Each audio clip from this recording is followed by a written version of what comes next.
Hello everyone, कैसे हैं आप सब। आज काफ़ी दिनों की जो प्रतीक्षा थी वह पूरी हुई और उत्तर प्रदेश लोक सेवा आयोग ने प्रवक्ता राजकीय इंटर कॉलेज परीक्षा 2020 के लिए ऑनलाइन आवेदन शुरू कर दिया है। आज 22/12/2020 से यह आवेदन शुरू हुआ है। इस पर मैंने पिछले वीडियो में बता दिया है कि कितनी सीट हैं वगैरह सारी जानकारी मैंने दी है। इस वीडियो में मैं आपको बताऊंगी कि सिलेबस क्या है, परीक्षा का पैटर्न क्या है और इसका पाठ्यक्रम क्या क्या होने वाला है।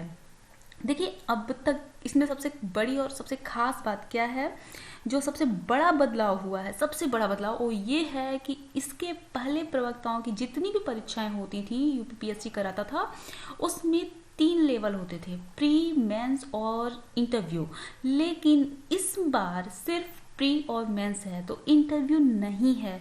सिर्फ 2 ही एग्जाम देने हैं, प्री क्वालिफाई करने के बाद मेंस का एग्जाम देना है और बाकी सब तो वही है, पुरानी वाली चीज़ें ही हैं जैसे होती थी।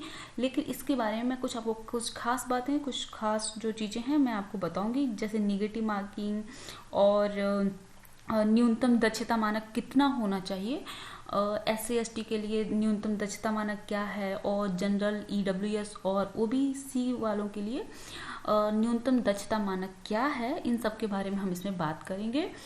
तो देखिए, फॉर्म आज आ चुका है और इसको सबमिट करने की लास्ट डेट है 22 जनवरी 2021 को। और देख लीजिए, इसके बारे में मैं आपको बता दें, इसके बारे में पूरा डिटेल जानने के लिए, या मैं डिटेल तो मैं बता रही हूँ, बट फॉर्म सबमिट करने के लिए आप यूपीपीएससी की जो वेबसाइट है uppsc.up.nic.in पे जा सकते हैं।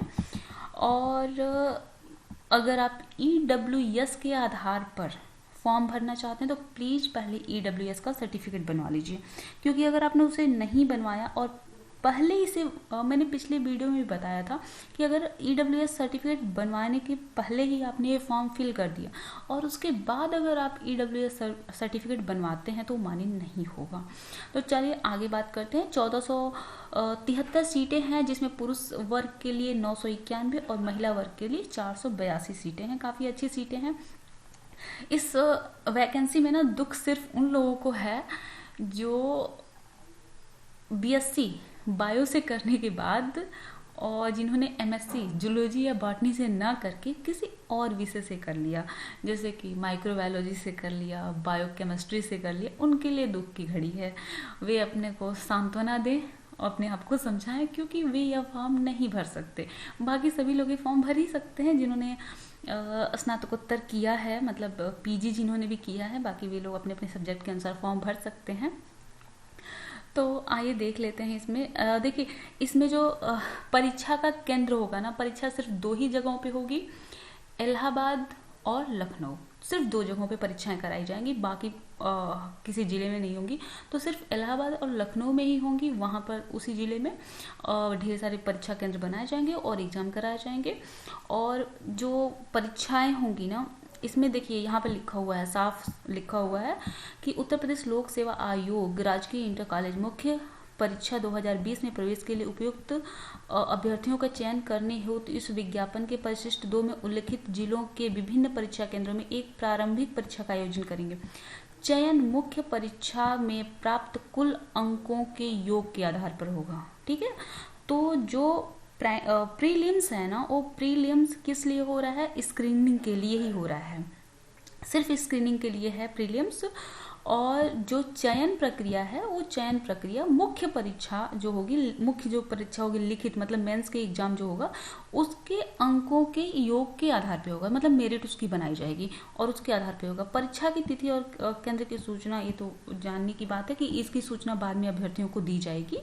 ठीक है, और ये देख लीजिए जो है रिक्तियां जो हैं 1473 हैं, जिसमें पुरुषों के लिए 991 हैं और महिलाओं के लिए 482। तो देखिए, खास बात इसमें यही है ना, सबसे खास बात कि इंटरव्यू नहीं है और जो मेंस का एग्जाम होगा उसमें जो नंबर आएंगे उसकी मेरिट लिस्ट के अकॉर्डिंग चयन प्रक्रिया होगी।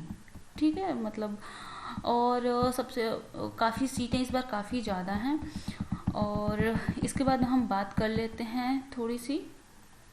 ठीक है, ग्रेड पे भी काफ़ी अच्छा है, 4800 ग्रेड पे है इसका, 9300 से 34,800 चल रहा है। और इसके बाद हम बात करते हैं शैक्षिक अर्हता की। बात हमने पिछले वीडियो में की थी। सभी विषय के लिए और स्नातकोत्तर होना अनिवार्य है। उस वैकल्पिक विषय से स्नातकोत्तर होंगे तभी आप उस विषय का फॉर्म भर सकेंगे।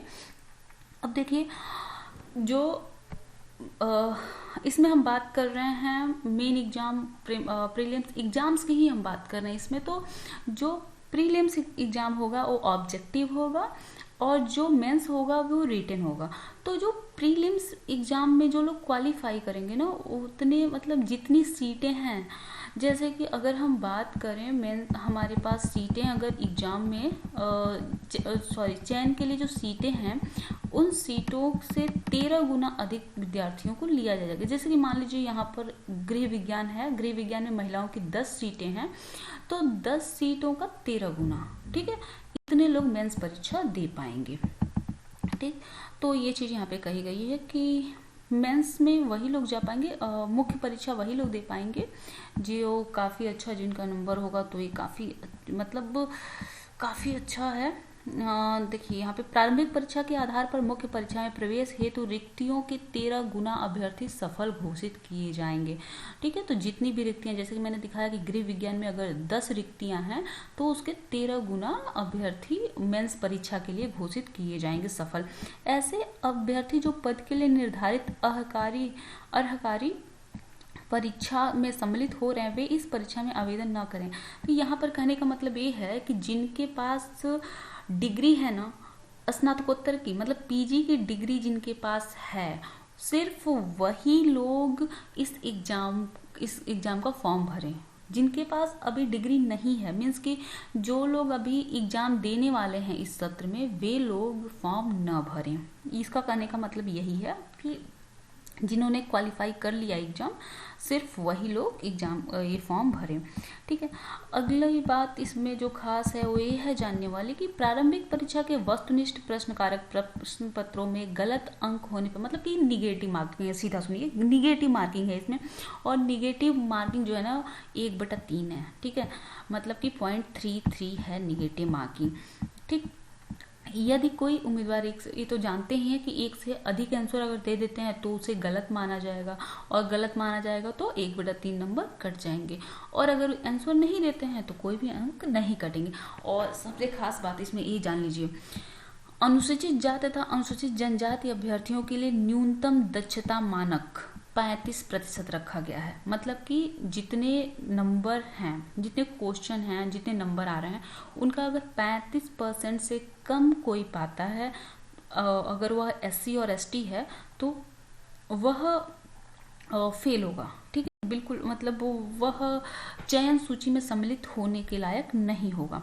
और इसी तरह से अगर जो मिनिमम इफिशिएंसी स्टैंडर्ड जो है वह 40% है OBC के लिए, जनरल के लिए और EWS वालों के लिए। ठीक है, बाकी लोगों के लिए मिनिमम इफिशिएंसी स्टैंडर्ड या न्यूनतम दक्षता मानक कहें तो 40% है। ठीक, तो ये कुछ खास बातें हैं एग्जाम के मामले में। और जब हम बात करते हैं आरक्षण की, तो देखिए आरक्षण सिर्फ उन्हीं लोगों को मिलेगा जो यूपी के निवासी हैं, उत्तर प्रदेश के जो निवासी हैं उन्हीं को आरक्षण मिलेगा। और दूसरी, महिला अभ्यर्थियों के लिए इनके पिता से जो जाति प्रमाण पत्र बनता है, पिता का जो जाति प्रमाण पत्र होगा वही इनके लिए मान्य होगा। मतलब पिता की तरफ से जो जाति प्रमाण पत्र बनता है, ऐसा नहीं कि अगर इनकी शादी हो गई है तो पति की तरफ से इनका जाति प्रमाण पत्र नहीं बनेगा। जो भी जाति प्रमाण पत्र बनेगा वो पिता की तरफ से ही बनता है। ये तो पुरानी बात है और हर जगह चलती है। अब देख लीजिए, यहाँ पे लिखा है परीक्षा सिर्फ लखनऊ और प्रयागराज में ही आयोजित की जाएगी। ठीक, और यहाँ पर कितने केंद्र बनाए जाएंगे उसके बारे में अभी कुछ भी नहीं कहा गया है। और इसके बाद आ जाती है बात EWS सर्टिफिकेट के बारे में। खासतौर पे यहाँ पे लिखा गया है कि वे एक घोषणा पत्र उन्हें देना होगा बाद में, अभी नहीं, बाद में उन्हें ये देना होगा, इसको फिल करना होगा अगर EWS का सर्टिफिकेट वे जमा करते हैं तो। ठीक है, अब हम बात कर लेते हैं प्रारंभिक परीक्षा का जो पाठ्यक्रम है और जो पाठ्य योजना। तो देख लीजिए, मैं आपको बता देती हूँ प्रारंभिक परीक्षा के बारे में। देखिए, प्रारंभिक परीक्षा में एक पेपर होगा। ठीक है, यह पेपर जो होगा सामान्य अध्ययन और वैकल्पिक विषय का होगा। ठीक है, एक ही पेपर होगा जिसमें कि ये दोनों चीजें होंगी, सामान्य अध्ययन का प्रश्न भी होगा और वैकल्पिक विषय। वैकल्पिक विषय की मतलब आपका जो भी सब्जेक्ट है, जैसे कि अगर मैं बात करूँ गृह विज्ञान की, तो गृह विज्ञान का वैकल्पिक सब्जेक्ट हो गया और सामान्य अध्ययन में बाकी सारी चीजें आ जाती थी, या इतिहास, भूगोल, गणित, सब कुछ आ जाता है इसमें।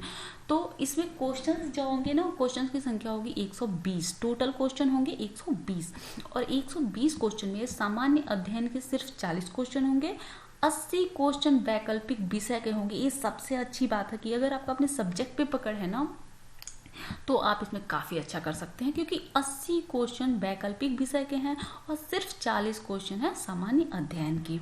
ठीक, इसके बाद आते हैं मैक्सिमम मार्क्स। तो 300 नंबर का पेपर होगा। मैक्सिमम मार्क्स जो होगा, अधिकतम नंबर, वह 300 होगा।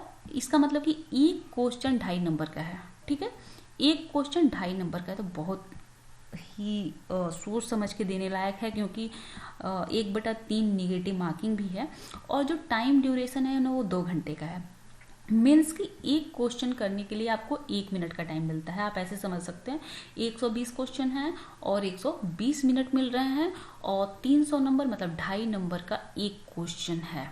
ठीक, सामान्य अध्ययन 40 नंबर के और 80 नंबर के आपके 40 क्वेश्चन आपके सामान्य अध्ययन के और 80 क्वेश्चन आपके वैकल्पिक विषय के हो जा रहे हैं। ठीक है, और इसके साथ ही आ जाते हैं, हम फिर से देखते हैं बाकी इसके बारे में। अब इसमें सामान्य अध्ययन में क्या क्या आने वाला है वो भी देखिए। इसमें से 11 टॉपिक्स हैं, लिए गए हैं सामान्य अध्ययन के। तो इसमें सबसे पहला है सामान्य विज्ञान। सामान्य विज्ञान में आ जाता है कुछ फिजिक्स के क्वेश्चन होंगे, कुछ केमिस्ट्री के होंगे, और सबसे ज़्यादा बायोलॉजी के होंगे, क्योंकि अब तक का रिकॉर्ड रहा है कि यूपीपीसीएस के एग्जाम में या यूपीपीएससी के जो भी एग्जाम्स हो रहे हैं, उसमें बायोलॉजी के क्वेश्चन सबसे ज़्यादा होते हैं, उससे थोड़े कम केमिस्ट्री के होते हैं और सबसे कम फिजिक्स के होते हैं। तो ये सामान्य विज्ञान में ये तीनों चीज़ें आ जाती हैं। और उसके बाद दूसरा है भारत का इतिहास। ठीक, तीसरा भारतीय राष्ट्रीय आंदोलन, और भारतीय राष्ट्रीय आंदोलन से सबसे ज़्यादा क्वेश्चन बनते हैं। भारतीय राजतंत्र, अर्थव्यवस्था एवं संस्कृति, भारतीय कृषि, वाणिज्य एवं व्यापार। छठवां है विश्व भूगोल तथा भारत का भूगोल एवं प्राकृतिक संसाधन, अधुनातन, राष्ट्रीय एवं अंतर्राष्ट्रीय महत्वपूर्ण घटनाक्रम। आठवां हो जाता है सामान्य बौद्धिक एवं तार्किक क्षमता। नौवां है उत्तर प्रदेश की शिक्षा, उत्तर प्रदेश के बारे में भी इसमें क्वेश्चन आएंगे ही। संस्कृति, कृषि, उद्योग, व्यापार एवं रहन सहन और सामाजिक प्रथाओं के संबंध में विशिष्ट जानकारी। 10वां है प्रारंभिक गणित, 8वीं स्तर का ही गणित आएगा। अंक गणित, बीज गणित, रेखा गणित, तीनों ही गणित हैं इसमें। और 11वां है पारिस्थितिकी और पर्यावरण। तो देखिए 11 दिखाया जा रहा है कि 11 टॉपिक्स हैं, 11 में से 40 क्वेश्चन, मतलब सिर्फ 40 क्वेश्चन। तो समझ लीजिए कितना कम आने वाला है, कहाँ कहाँ से आएगा। और बाकी वैकल्पिक विषय से आएंगे आपके 80 क्वेश्चन। ठीक है, और वैकल्पिक विषय का जो पाठ्यक्रम है, वह जो मेंस है ना, मुख्य परीक्षा, उसके पाठ्यक्रम की तरह ही होगा। तो मतलब अगर आप मेंस का पाठ्यक्रम देख लेते हैं, जो सिलेबस उसका आप देख लेते हैं, तो उसी सिलेबस से इसके भी क्वेश्चन आएंगे। ठीक, अब हम बात कर लेते हैं मुख्य परीक्षा की। तो देखिए मुख्य परीक्षा में 2 पेपर होंगे। यह पेपर लिखित होंगे। अभी तो जो था ये वस्तुनिष्ठ था, मतलब वैकल्पिक था। ठीक, लेकिन जो मुख्य परीक्षा होगी वह लिखित होगी। और मुख्य परीक्षा में 2 पेपर होंगे। तो पहला पेपर होगा सामान्य हिंदी का और निबंध का। ठीक है, और यह सिर्फ 100 नंबर का होगा। और दूसरा पेपर होगा वैकल्पिक विषय, परंपरागत का मतलब होता है लिखने योग्य, मतलब लिखने वाला पेपर होगा, लिख के बताना होगा। इसमें समय 3 घंटे का है और 300 है। देख लीजिए इसका, मैं आपको बता रही हूँ। देखिए पेपर 1 सामान्य हिंदी और निबंध है। एक निबंध लिखना है। ठीक है, 1000 शब्दों में, 1000 शब्द के भीतर में, मतलब 1000 शब्दों में एक निबंध लिखना है, 50 नंबर का। और 50 नंबर में सामान्य हिंदी आएगी, इसमें वही विलोम, समानार्थी और एक शब्द, एक वाक्य, ये सब सारी चीज़ें आएंगी सामान्य हिंदी में जो भी आते हैं। और यह पेपर होगा 2 घंटे का। और दूसरा होगा वैकल्पिक विषय, यह इसमें 20 क्वेश्चन होंगे और यह 300 नंबर का होगा और 3 घंटे का होगा। ठीक है, तो फिर हम आ जाते हैं अगला, इसमें देख लेते हैं। इसमें जो 50 नंबर का अपठित गद्यांश होगा, ठीक है। अपठित जो गद्यांश होगा उसको संक्षेप में लिखना होगा और उससे संबंधित प्रश्न होंगे, रेखांकित अंशों की व्याख्या और उसका उपयुक्त शीर्षक होगा। हमें लगता है और 25-25 नंबर में होगा और 25 नंबर में ये होगा अनेकार्थी शब्द, विलोम शब्द, पर्यायवाची, तत्सम, तद्भव, क्षेत्रीय, विदेशी, वर्तनी, अर्थबोध, शब्द रूप, संधि, समास, क्रियाएं, हिंदी, वर्णमाला, विराम चिन्ह, शब्द रचना, वाक्य रचना, अर्थ, मुहावरे एवं लोकोक्तियां, उत्तर प्रदेश की मुख्य बोलियां तथा हिंदी भाषा के प्रयोग में होने वाली अशुद्धियां। छोटे छोटे में बहुत सारे टॉपिक्स हैं इसमें। तो ये 50 नंबर में हो जाएंगे और 50 नंबर में सिर्फ एक होगा, एक निबंध लिखना होगा और इसकी अधिकतम विस्तार सीमा 1000 शब्द होगी और इसके निबंध के जो क्षेत्र होंगे वो साहित्य, संस्कृति, राष्ट्रीय विकास योजनाएं, उनका क्रियान्वयन, राष्ट्रीय अंतर्राष्ट्रीय सामयिक सामाजिक समस्याएं, उनका निदान, विज्ञान तथा पर्यावरण, प्राकृतिक आपदाएं एवं उसके निवारण, कृषि, उद्योग एवं व्यापार। तो इससे आएंगे 100 नंबर के क्वेश्चन आ रहे हैं इससे। और उसके बाद 2 घंटे का है ये पेपर। उसके बाद देखिए दूसरा ऑब्जेक्टिव जो हमारा ऑप्शनल होगा वैकल्पिक विषय। तो वैकल्पिक विषय से ना क्या होगा कि इसमें 3 खंड होंगे, ठीक है, 3 खंड किए जाएंगे और इनमें प्रश्नों की संख्या तो 20 होगी, ठीक। तो सबसे पहले जो 5 प्रश्न होंगे सामान्य उत्तरी होंगे, जैसे कि हम जिनके कह सकते हैं दीर्घ उत्तरी अपने शब्दों में कह सकते हैं, क्योंकि सबसे ज्यादा इसी में लिखना है। 250 शब्दों में एक क्वेश्चन जो लिखना है, 5 क्वेश्चन है और एक क्वेश्चन की शब्द सीमा 250 शब्द है और एक क्वेश्चन 25 नंबर का, ठीक है। तो 25-25 125 नंबर के ये 5 क्वेश्चन हो जाते हैं। दूसरे 5 और प्रश्न होंगे जो 150 शब्दों में लिखना होगा एक एक प्रश्नों को और इनमें प्रत्येक प्रश्न 15 नंबर का होगा, ठीक है। तो 15-25-75 और अगले 10 क्वेश्चन अति लघु उत्तरी होंगे जिनकी शब्द सीमा सिर्फ 50 शब्द, मतलब सबसे छोटे होंगे। तो 10 क्वेश्चन इनके वेरी शॉर्ट हो रहे हैं, 5 शॉर्ट हो रहे हैं और 5 लॉन्ग हो जा रहे हैं, ठीक है। और ये जो वेरी शॉर्ट है ना वो 10 नंबर के हैं, ठीक। तो अब ये तो हो गया हमारा जो भी सिलेबस होगा, सिलेबस में क्या क्या आएगा और परीक्षा का पैटर्न क्या होगा, पाठ्यक्रम क्या होगा, हमने सब कुछ जान लिया, ठीक है। और इंटरव्यू है नहीं तो इसमें अगर जितना बेहतर आप इसमें कर सकते हैं वैकल्पिक विषय में, क्योंकि देखिए यहाँ भी वही है, हिंदी करनी है। हिंदी में इसमें आपके 50 नंबर के तो पहला वाला जो खंड, प्रथम खंड 50 नंबर का, इसमें आप काफ़ी अच्छा नंबर स्कोर कर सकते हैं। फिर निबंध लिखना तो अगर आप प्रैक्टिस करेंगे तो उस पर निर्भर करता है। बाकी ये 50 नंबर इसमें आप काफ़ी अच्छा स्कोर कर सकते हैं, क्योंकि वह 1 शब्दों में 2 शब्दों में आपको बस लिख देना है। और दूसरा आ जाता है हिंदी निबंध, छोड़िए उसको, अपने सब्जेक्ट ऑप्शनल सब्जेक्ट की बात करें तो इसमें जो प्रीलिम्स का और मेंस का एक ही है, सिलेबस सेम है। तो जब सिलेबस सेम है तो आप दोनों को एक साथ में पढ़ेंगे और उन्हीं का आपको आंसर करना होगा, तो कोई खास दिक्कत आई होप नहीं आनी चाहिए। अगर इसको तैयार करने में आप सबसे ज़्यादा अगर इस पर ध्यान दे दें तो बाकी चीज़ें आपके लिए ज़्यादा मायने नहीं रखती हैं, क्योंकि वैकल्पिक विषय ही वह है जो आपका अपना है, जिसमें आप सबसे ज़्यादा स्कोर कर सकते हैं।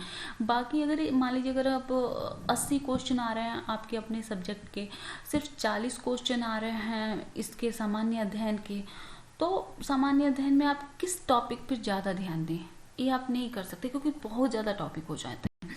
तो आप अपने विषय पर सबसे पहले ज़्यादा ध्यान दीजिए। फिर उसके बाद जैसे बात गणित और विज्ञान की करें तो थोड़ा थोड़ा जनरल नॉलेज तो सबको होता है, पर्यावरण और पारिस्थितिकी, अंक गणित और विज्ञान, इसका नॉलेज तो थोड़ा थोड़ा तो सबको होता ही है। और बाकी आपने जो कुछ पढ़ा है और थोड़ी, अभी देखिए सबसे अच्छी बात है अभी एग्ज़ाम का डेट नहीं आया है, तो एग्ज़ाम का डेट ना आने की वजह से आपके पास काफ़ी टाइम है, तो आप आराम से शुरू कर सकते हैं अपने सिलेबस से। और इसके साथ साथ देखिए इसमें एक चीज़ और भी है, यहाँ पे अधुनातन राष्ट्रीय एवं अंतर्राष्ट्रीय महत्वपूर्ण घटनाक्रम, मतलब कि करंट अफेयर्स भी हैं। तो डेली अपडेट आपको होना पड़ेगा इसके लिए, तभी आप कुछ कर पाएंगे। तो आज हमने बातें कर ली इसके सिलेबस की और परीक्षा पैटर्न और पाठ्यक्रम सबकी बातें हमने कर ली। अब आज से आप तैयारी पर लग जाइए और बहुत ही अच्छा सिलेबस भी बाकी आपके अपने सिलेबस हैं। जैसे अगर हम बात हिंदी की करें तो वैकल्पिक विषय आप इसका डाउनलोड कर लीजिए तो हो जाएगा। अब एक एक सिलेबस तो ऐसे बताना सही नहीं है। चलिए ठीक है, फिर हम मिलते हैं, बाय।